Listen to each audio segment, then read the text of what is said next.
To close out the summer, head out for an unforgettable celebration of community and fellowship at the Africanad Multicultural Carnival. Ayodele, the visionary founder of Africanad, is dedicated to sharing the rich stories of African Canadians and creating a vibrant space where those stories can thrive. Get ready for a day filled with music, parades, delicious food, and stunning fashion on August 31st. Let's get into it. My name is Ayodele, or Dayami. I'm popularly called AY, the senator, my stage name, because what I do is amplify people's positive story. I'm a storyteller, and as you said, Africanad is the word, Africanad is the brand, and Africanad was coined from two major continent. Well, don't let me say one continent and another country. One is Africa and the other is Canada. And Africanad simply means Canadians of African heritage. And if you have Africa in a way of retrospect, you might think it's just people that came all the way, flew all the way from Africa. No, Africa is everywhere. Africa is not only limited to the continent of Africa, because we have the Africans, indigenous people, the African Latinos, we have Africans, South Americans, we have African Asian, we have African everywhere. It's just a way to say that we identify more as the people of this land now.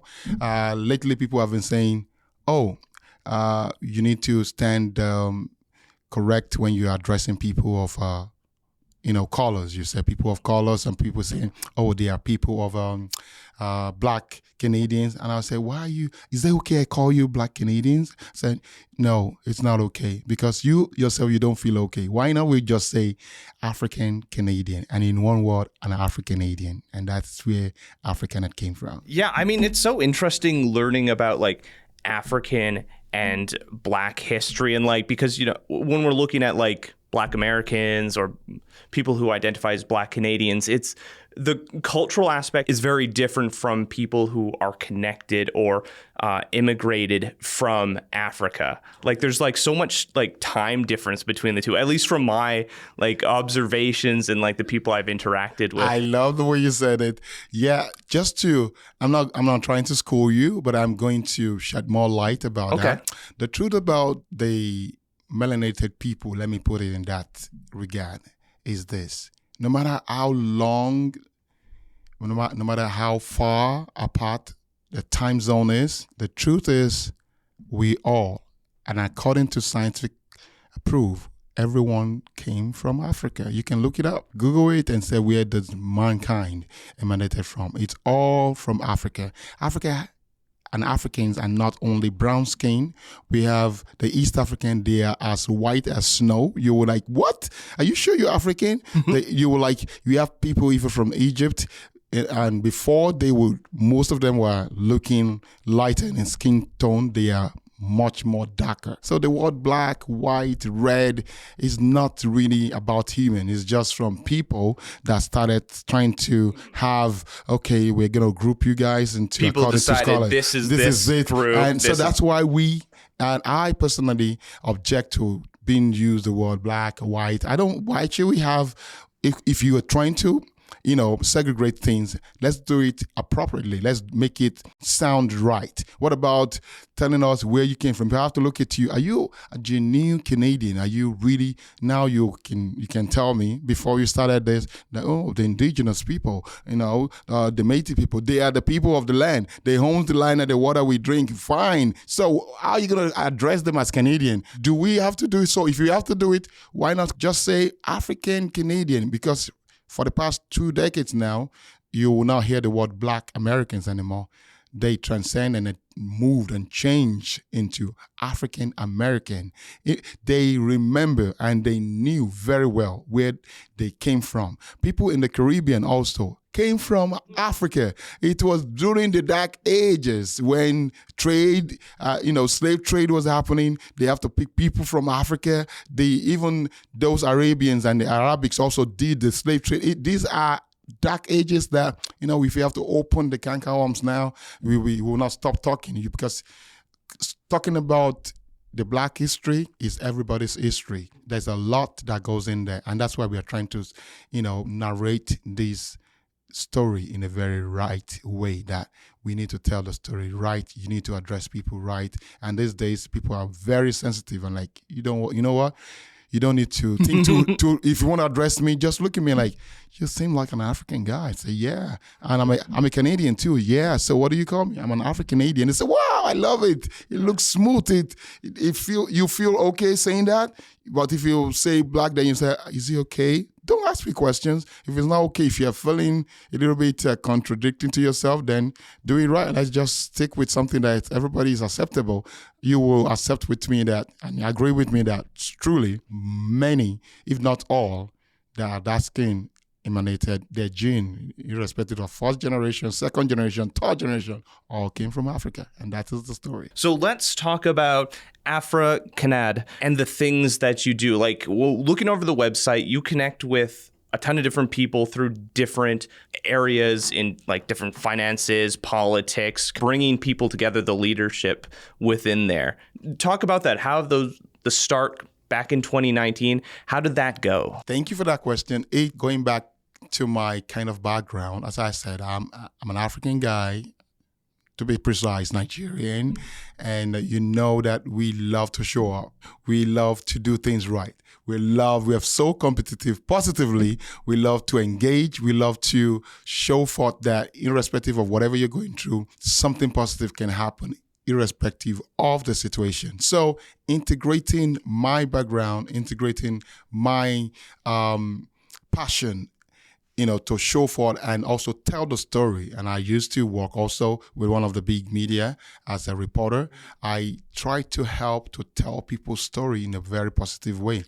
Africans and the Afro nations is everywhere. We want to really do it in a very spectacular way, in a positive way, to make sure that we can highlight, we can shine light upon people of African heritage, telling their story in the most, respectful way, in the most, even highlighting their business, showcasing what they do personally, collectively, industrially, politically, in every ramification. If you look at the best surgeons, the best professionals in the whole world, I'm not trying to brag, but it's truly African people are leading and Nigerians are also leading. We stand as a brand that showcases most of the Canadians of African heritage. And when I say Africa, it doesn't limit just to Africa. As I said earlier, Africa is everywhere. We have Africa in Cuba, Mexico, right there in El Salvador, Trinidad and Tobago. Worldwide. Yeah, worldwide. So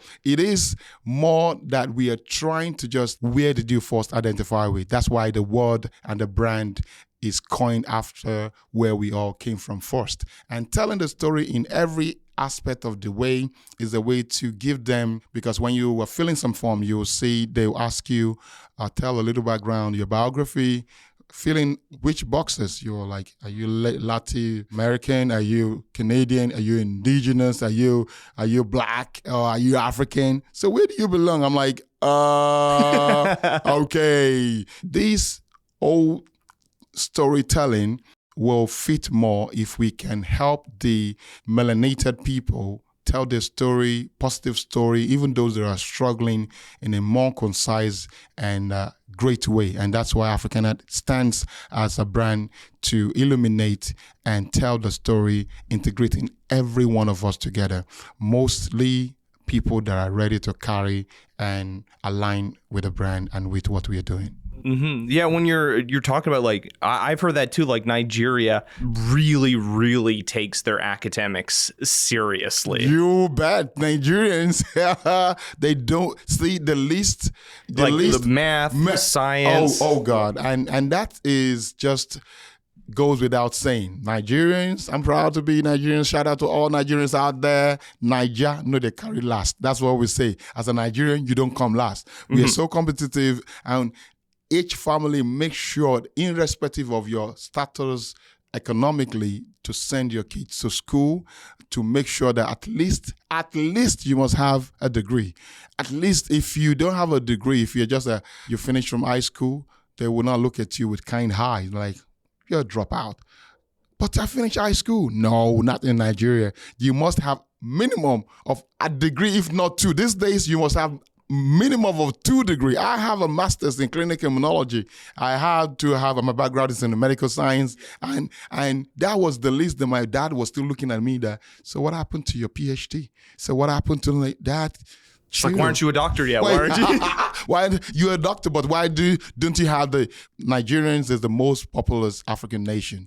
We have over 250 million people right now, and the ethnicity that I came from is the Yoruba. The Yoruba people, especially the Ekiti people, you must have one professor in your family. Where I came from, Ekiti, you must have one professor. If you don't have a professor in your family will not be, they're like, don't mind our family, they're not part of us. So it's a struggle, but it is a positive way to make sure that encourage everyone to be learned, to at least to have something good. So, and this is the same thing that comes here.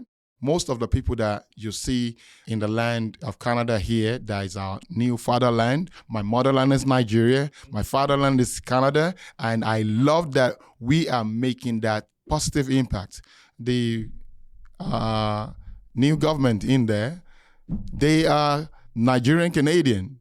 Uzoma Zakwara, push up to them. They also came from Nigeria. You can tell how passionate they are in their choosing career as a nurse, also as an athlete, and also now as a politician.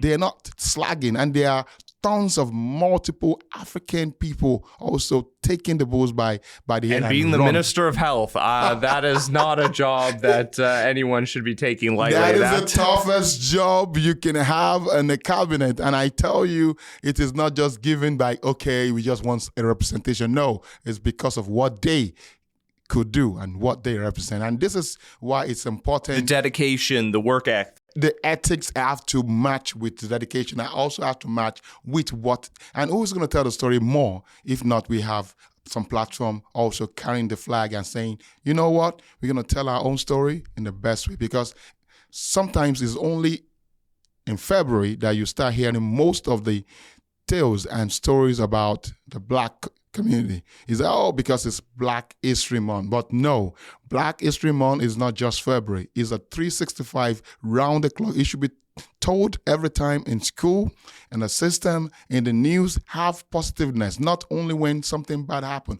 Oh, a black guy shot 5 white dudes. No, we don't want that. Why can't we keep telling the good story to encourage continuous positive exactly. impact? And I think that's oftentimes especially people of color, when a bad news story happens, everyone's thrown into that. It's not, look at school shooters or assassination attempts or things that happen in the United States. Thank you. Most of the time, it is white guys, white disenfranchised guys, but that's never put part of the conversation. It's always like, oh, this was just an independent actor. There you go. I love you, multicultural, already, because this is how you tell the real story. You see, as journalist and as a reporter, I tried as much as possible to make sure that it is not a framed story. We should tell the entire story.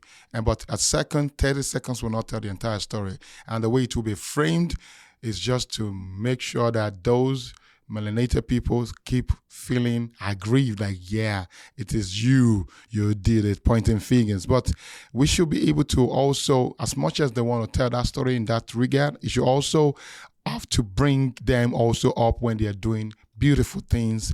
And that's why we go in the media, print media, online, in doing festivals, something to bring. The event we are having is not only meant for African, Caribbean people. No, it's a multicultural event that is welcoming, because African people are always welcome. You will see their smile. There's a great musician called Fela Adekunle Adepoju. He sings a song called Suffering and Smiling. Why? They are going through a lot. You will see, poor African are going through a lot. So, you need to put in some nickels and dollars to help them. But they are doing some marvelous things too. Why not Oh man, the 90s and like 2000s infomercials of like, you can save a life, and like they're showing just the most like intense situation. Yes, there are places in Africa like that, but that is not the continent as a whole. And people like that, you can find homeless, starving people everywhere in the world.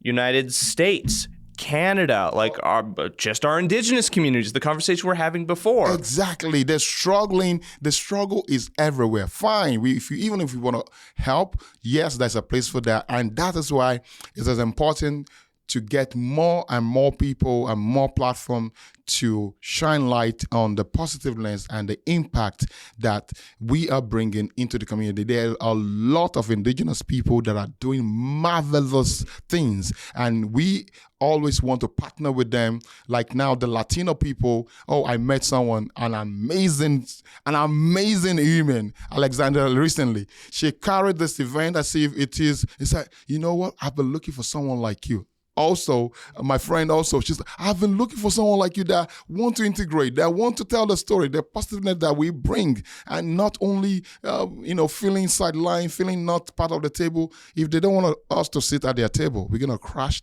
their table and have a table of ours. Come on. And that's what we're doing. That's where the strength of Canada, I think, should come from. We have differences, but that's okay to celebrate those differences, those cultural, historical differences, but also connect through what we share, like good food, family, companionship. It's that celebrations. And, when we're looking at the Africanad Multicultural Carnival, it's about celebrating. Like, yeah, there's a focus on like Caribbean and like African cultures there, but it's about sharing it. And like Folklorama and all these other festivals, I think that's the great thing. It's not exclusionary. It's, we're putting the spotlight on this group right now, but we want to share it with you. Try different foods. And I think that's my favorite part of going to different carnivals, festivals, and events.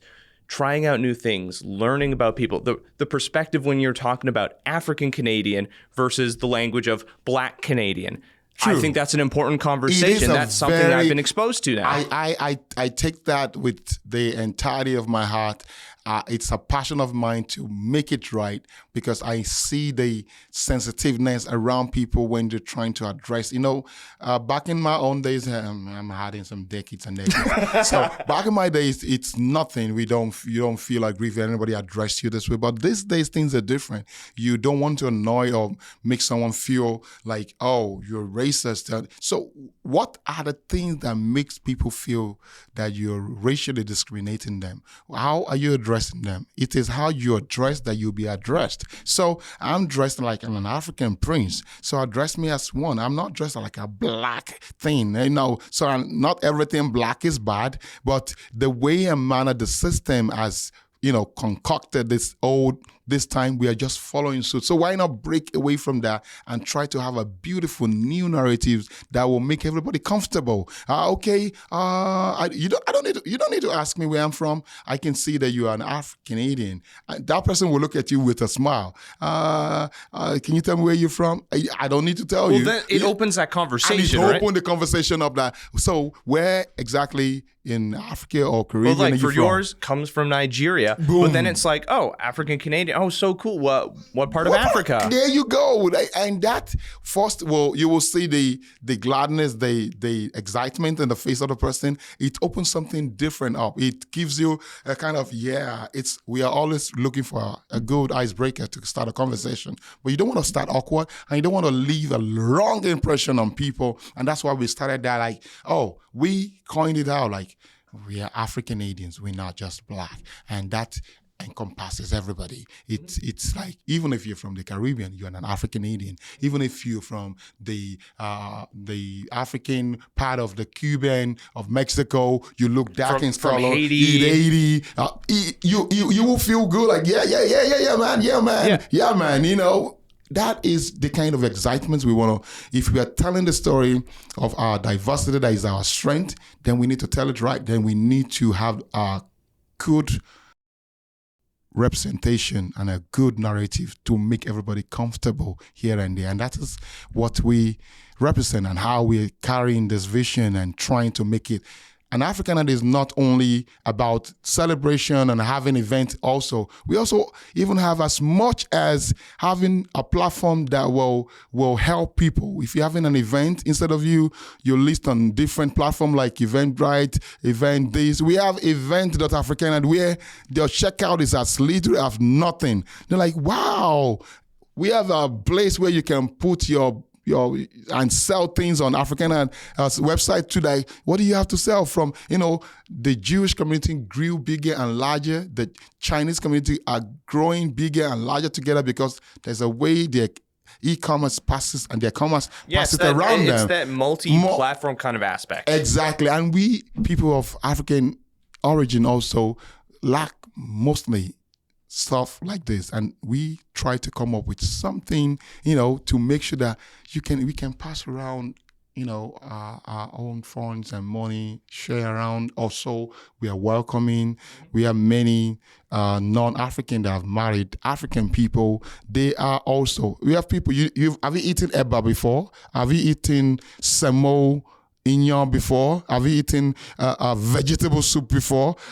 At the time, it was trending throughout last year, 2 years ago, especially during COVID. It was trending in the States. And people were like, what is this? What is this? What is this? And this is part of us sharing our culture, sharing, I can eat anything in this world. I love to taste every food. Well, I went to a Jamaican restaurant. I think it's a couple of years now, maybe 2 years or something like that. Right. And I can't remember exactly what I all had, but part of it was like oxtail. I'd never had oxtail before. Oh my God. Meat falling off the bone. You will be glued to it because oxtail, to an average Canadian that is not from Ireland or from Africa, you throw it away. You're like, what is this? You're going to toss it away. Before we came, there's a farm that used to throw away a cow head when they kill a bull or a cow.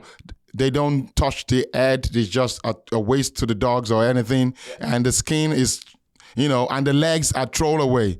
But since the emergence of African I think that's been the cool part, like just about multiculturalism is learning how people interact with food differently. Exactly. Went to a Filipino kind of street barbecue place, and there's so many different things that you would never expect. Eating fried pig intestines. Pig intestine, pig skin, that. You will be amazed. It is, I will say, personally, not for me, but I gave it a try. But if they did not tell you, and I prepared it, not telling you what it was made of, and you taste it. The pig intestine, I would have been able to tell. It is not my thing too. It is not my thing. But I tasted it. I was like, God, first time. Well, thank you. It is appreciated. But if I give you what we call in Nigeria, kpomo is actually a cow skin that was processed, burnt. By the time they finish garnishing it, if you taste it, it's like heaven. You will tell yourself, give me more of that. I will always try something at least twice. That is my goal. Even if I don't like it, it's like, okay, you know what? Let's try that. Nope, that's not for me. It's called, oh no, now I can't remember what the exact name. I know where you're going with it. With the duck embryo and the egg. Yes. It is one thing that every Filipino I go to jokes about. It's like, you're not adopted into the Filipino culture yet until you've tried it. That is true. So I'm like, okay. So I am just kind of preparing myself for the day it happens. And that goes without saying that is true inclusiveness. That is true showcasing and telling yourself that you are being multi-diverse, you are being receptive enough. It is not only in paper or we just professing it. We need to act it. And that's why a carnival like the Africanad Multicultural Carnival was, conceptualized, and we like, you know what? This is for us, everyone. Yes, Folklorama has been around for decades, almost 5 decades now, but it's getting a little bit like pricey these days. People, if you want to see a little bit of the Greek pavilion, you need to pay. You have to go to the African Caribbean, you have to pay. But this is free, and you show up, you go to the event. And every of this, it's an open pavilion to try different dance style, to try different food cuisine, to try different culture, to try. It's going to be a fashion parade to try. Look at this dress. I'm like, have you ever been in an African prince dress? Try. Have you ever been in a Mexican dress? So this is an opportunity that we are opening up. We hopefully make this a bigger thing come when we get more sponsors, because we want people to just enjoy it. Just enjoy it for one day. Let people come without paying a dime and enjoy it. That's it. Well, access of entry, making it accessible to anyone to just show up is a great start, because then if someone shows up, if they do have the resources, then they'll spend money on things. They'll buy clothing. They'll go to other vendors. They'll try things. And then it'll open up opportunities in the future. Oh, this event was great. I really had fun learning about this. Hey, this musician that was featured there is playing at this local bar or something. I'll go to that now. There. You got the idea, because we want, and also to give most of our indigenous and local artists, and in fact, nation-based artists, an opportunity to also come give back to the community. Africanad Academy is a non-for-profit, and we are always right there to conceive beautiful ideas that everyone can come on. Artists, attending, vendors, volunteers, everyone to come share in one big. It's like it's as simple as let's share the bread in one fellowship and just enjoy something together without everyone feeling awkward. Everyone is invited. And I think that's great, especially politically. Things are more divided than ever, and having opportunities to connect, build, have that fellowship, as you mentioned, is incredibly important. So as we're looking at this day, August 31st, it starts off with a parade from 11 to 12. There's the main event, and then there's also an after party. Walk me through the day. What's going on? It is going to be an awesome day. Hopefully, we're praying to God, please hold the rain. No rain! Please, especially this year. It is. It is what it is. So hopefully we had a very beautiful sunshine field day. The parade is going to start from Saint Vital Mall. We're all going to gather starting by 11. We hope people will park their car at Saint Vital Park, and then hopefully we get some shuttles. We're still reaching out to some companies. If you're out there, you feel like you can help us, we throw in some bars and some things to convey people from Saint Vital Park to Saint Vital Mall so that people will not be driving back and forth. People will be gathering from 11. So 12 on the dot, the parade will start.